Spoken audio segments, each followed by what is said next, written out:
మన కుటుంబము ఈ లోకంలోనే ఒక పరలోకంగా ఉండాలి అంటే భార్యాభర్త బిడ్డలు అందరూ కలిసి ఒక పరలోకంగా ఉండాలి అంటే కొన్ని సూత్రాలు ఉన్నవి.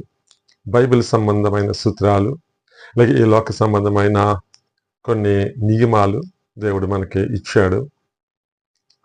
దాని ప్రకారం మనం జీవించినట్లయితే మన యొక్క కుటుంబం ఒక పరలోకంగా ఉంటుంది.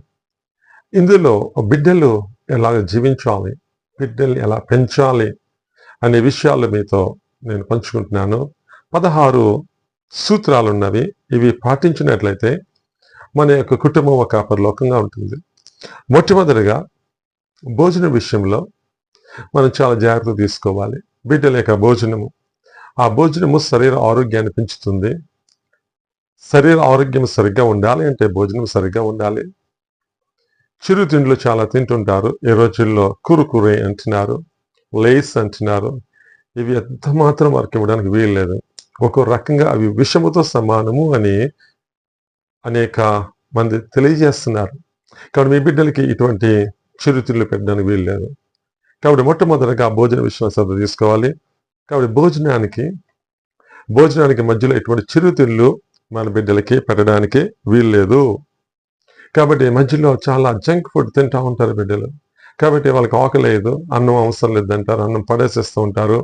స్కూల్కి తీసుకెళ్ళిన అన్నాన్ని పడేస్తూ ఉంటారు. నేను చాలాసార్లు చూశాను స్కూల్లో బిడ్డలు అన్నం తినరు. ఎందుకంటే అక్కడ దొరికే జంక్ ఫుడ్, కురుకురే ఇవన్నీ కూడా వాళ్ళ ఆకలిని చంపేస్తాయి. ఇక్కడ మొట్టమొదటి నియమము వారిని ఇటువంటి జంక్ ఫుడ్స్ నుంచి దూరం పెట్టాలి. లేక భోజనానికి మధ్యగా ఏమీ తినడానికి వీల్లేదు. రెండవ సూత్రం ఏంటంటే వారు త్వరగా పండుకోవాలి, నిద్రపోవాలి. చాలా మంది లైట్గా పనుకుంటారు, తల్లిదండ్రులే లేట్గా పనుకుంటారు. కాబట్టి బిడ్డల్ని త్వరగా నిద్రపెట్టినట్లయితే వారు త్వరగా లెగుస్తారు.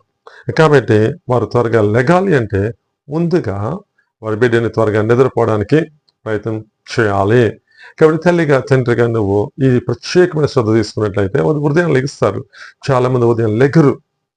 మదర్ అమ్మ నాన్న వాళ్ళు లేపి లేపి లేపి టైం అయిపోతుంది, స్కూల్కి పద లెగు, లెగిస్తే ఎప్పుడో లెగుస్తాడు, గబగబా తయారవుతాడు, పరిగెడతాడు. కాబట్టి వారిని త్వరగా లేపడానికి, త్వరగా లెగాలి అంటే వారు త్వరగా నిద్రపోవాలి. Early to bed. రెండవ సూత్రము. మూడవ సూత్రము, వద్దు అనకుండానే ఏదైనా ట్యాబ్లెట్ కానీ మెడిసిన్ కానీ ఇచ్చినప్పుడు మాట్లాడకుండా నోరు మూసుకుని లేక మాట్లాడకుండా వాళ్ళు ఆ మెడిసిన్ తీసుకోవాల్సిందే, ట్యాబ్లెట్ వేసుకోవాల్సిందే. కాబట్టి చాలా మంది బిడ్డల్ని ఆ ట్యాబ్లెట్ వేయడానికి లేకపోతే ఇంజక్షన్ చేయడానికి 10 మంది పట్టుకోవాల్సి వస్తుంది. ట్యాబ్లెట్ వేయాలి అంటే నోట్లో కర్ర పెట్టేసి నోరు ఆవలించి తోసేస్తూ ఉంటారు చాలా మంది తల్లిదండ్రులు. అంటే చిన్నప్పటి నుంచి బిడ్డలు నేర్పించాలి. చిన్ని ట్యాబ్లెట్, అది ఏమీ అవ్వదు, కంగారు పెట్టేసి బిడ్డలు. కాబట్టి కిక్కురు మనకోకుండా ట్యాబ్లెట్ ఇస్తే మింగాలి అని వారికి నేర్పించాలని గొప్ప దైవజనుడు చెప్పాడు. నాలుగవది, పెద్దలకు లేక దైవజనులకు లేక టీచర్స్కి మర్యాదతో మాట్లాడాలి. ఎదురు చెప్పడానికి వీల్లేదు. ఒక్కోసారి పెద్దవారు తప్పు చేయొచ్చు, అయినప్పటికీ తప్పుగా మాట్లాడారండి, నేను చెయ్యిందని చెప్పారని గట్టిగా అరుస్తుంటారు పిల్లలు. అలా చేయడానికి వీల్లేదు. పెద్దలకి కానీ దైవజనులకు కానీ టీచర్స్ కానీ ఎదురు చెప్పడానికి వీల్లేదు. అలా చెప్పినట్లయితే వారికి గౌరవాన్ని పోగొట్టుకుంటారు బిడ్డలు. కాబట్టి మీ బిడ్డలు నేర్పించండి, ఎదురు చెప్పడానికి వీల్లేదు అనే విషయాన్ని మీ బిడ్డలకి నేర్పించాలని దేవజనుడుగా నేను తెలియజేస్తున్నాను. ఐదవది, వారికి మాట్లాడడం ప్రారంభించినప్పుడే వారికి ప్రార్థన చేయడం నేర్పించాలి. లేక వాళ్ళు యాక్షన్ చేస్తున్నప్పుడే వందనాలు చెప్పడం నేర్పించాలి. చాలా మంది నేర్పించరు. వాళ్ళు చేతులు ఆడిస్తున్నప్పుడు కొట్టమని చెప్తూ ఉంటారు, లేక నోరు మాట్లాడేటప్పుడు తిట్టమని లేక గట్టిగా అరవమని చెప్తుంటారు, చేతులు జాగ్రత్త చెప్పు అని ఇటువంటివి నేర్పిస్తుంటారు బిడ్డలకి. కానీ ఒక క్రైస్తవుడిగా నువ్వు నీ బిడ్డలకి మాటలు వచ్చేటప్పుడు, యాక్షన్స్ వచ్చేటప్పుడు ప్రైజ్ లార్డ్ అని చెప్పి నేర్పించాలి. రెండవదిగా నువ్వు నేర్పించవలసిందే ప్రార్థన నేర్పించాలని దేవుడు కోరుతున్నాడు. మొట్టమొదటిగా ప్రార్థన నేర్పించండి. ఆరవదిగా కుటుంబ ప్రార్థనలో కిక్కురు మనకుండా కూర్చోవాలి. చాలా మంది బిడ్డలు కుటుంబ ప్రార్థనలో కూర్చోరు. ఎందుకు కూర్చోవాలి అంటూ ఉంటారు. అటువంటి పని మీరు చేయడానికి వీల్లేదు. కుటుంబ ప్రార్థన అంటే బిడ్డలు వెంటనే రావాలి, వస్తానులే తర్వాత చూస్తాను, నువ్వు చేసుకో ఒక భర్తగా లేక భార్యగా మీరు ముందుంటే బిడ్డలు కూర్చుంటారు. కాబట్టి కుటుంబ ప్రార్థనకి కిక్కురు అనుకోకుండా వారు కూర్చోవాలని దైవజనుడిగా నేను కోరుతున్నాను. నాకేదైనా కావాలని వారు గొడవ చేసి కింద పడి దొల్లేస్తూ ఉంటారు. అలాంటిటప్పుడు పొరపాటును కూడా వారికి ఇవ్వడానికి వీల్లేదు. చాలా మంది పిల్లలు చూస్తాను, ఏదైనా ఇవ్వకపోతే కింద పడి దొల్లేస్తుంటారు, రోడ్డు మీద పడి దొల్లేస్తూ ఉంటారు. ఈ తల్లిదండ్రులు వెంటనే 10 రూపాయలకి వేస్తారు, లేకపోతే 5 రూపాయలు ఇచ్చేస్తారు, లేక కావాల్సింది ఇచ్చేస్తారు, సెల్ ఫోన్ ఇచ్చేస్తారు. కాబట్టి నువ్వు అలా చేయడానికి లేదు. ఏడిస్తే మారాము చూస్తే వాడికి ఆ వస్తువు ఇవ్వడానికి వీల్లేదు, ఇవ్వను అని చెప్పాలి. నేర్పిందాం బిడ్డలకి. ఇటువంటి కుటుంబము ఒక పరలోకంగా ఉంటుంది.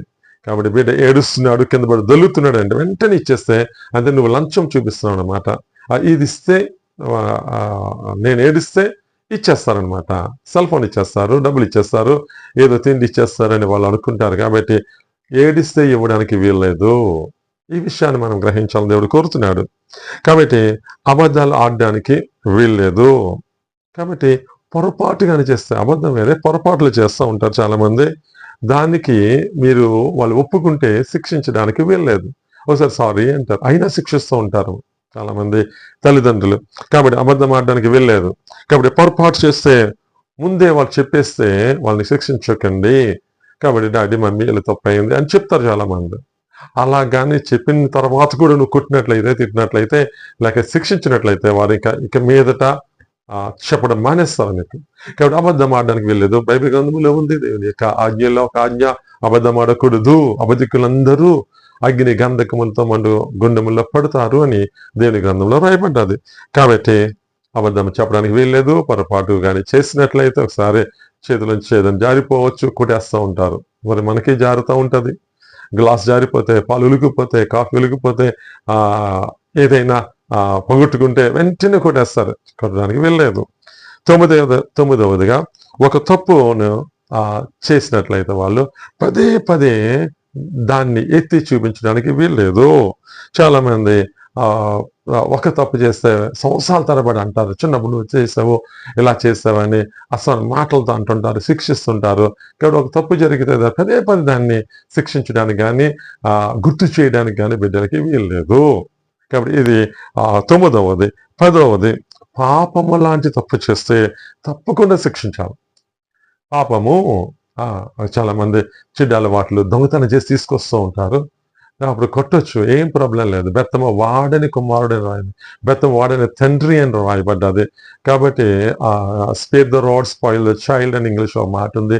కాబట్టి మీ బిడ్డలు ఒక్కోసారి కవల్సుకుని తప్పులు చేస్తూ ఉంటారు, పాపం చేస్తుంటారు. కాబట్టి ఇటువంటి పాపం చేసినప్పుడు మనం తప్పనిసరిగా వాడిని శిక్షించాలని దేవుడు కోరుతున్నాడు. బైబిల్లో రాయబడిన మాటలు నేను చెప్తున్నాను. కాబట్టి వాడు చనిపోవాలని కోరుకోవద్దు. చాలా మంది చనిపోవాలని కోరుకుంటారు, అలా కోరడం వీలేదు. వాడిని శిక్షించడంలో తప్పలేదు. అలాగని ఎక్కడ కొట్టాలో కూడా తెలుసుకోవాలి. కొన్ని స్థలాలు ఉన్నాయి కొట్టవలసిన స్థలాలు.